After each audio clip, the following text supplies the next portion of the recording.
Kenya has never been below this 50 mark, as you can see, in the 3-year history of this survey indicator. But for the first time in March, we see Kenya dip below 50.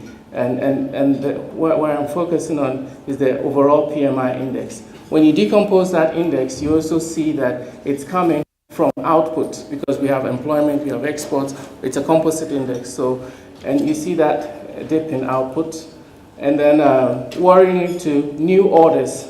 So, you know, what businesses view of their orders coming forward. We also see a dip, you know, in that. So this suggests that these factors, which I mentioned, are affecting economic performance in 2017. They're already beginning to show up. We don't have the official data from KMBS, but these lead indicators suggest that there are inherent weaknesses, and when they come out, I think they will confirm.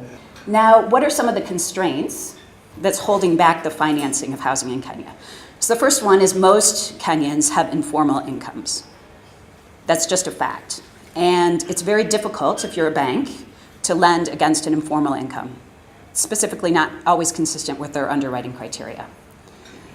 The second issue is that we looked at the cheapest newly built house by a formal developer here in Nairobi. So this doesn't apply to the rest of the country.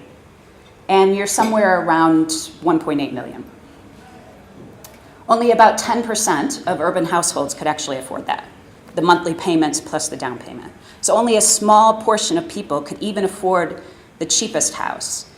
And we're not even sure what the availability of supply is. Kenya's growth has really remained resilient. He used the word robust, which is good. So remained resilient, averaging 5.6% annually during the period 2011 to 2015. Compared to the sub-Saharan Africa average of about 4.3 over that period. And we also know, as was mentioned, the growth in 2016 is projected at 5.9.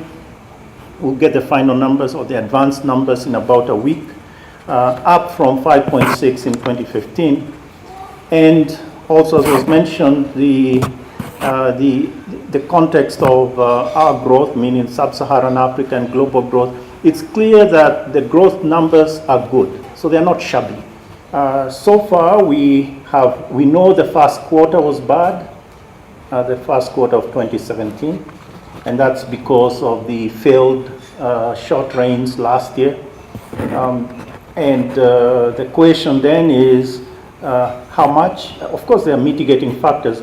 The onset of the long rains now, as well as the fiscal measures that were announced in the recent budget speech. Obviously, this will go a long way to mitigate the impact of drought on growth and indeed also on inflation.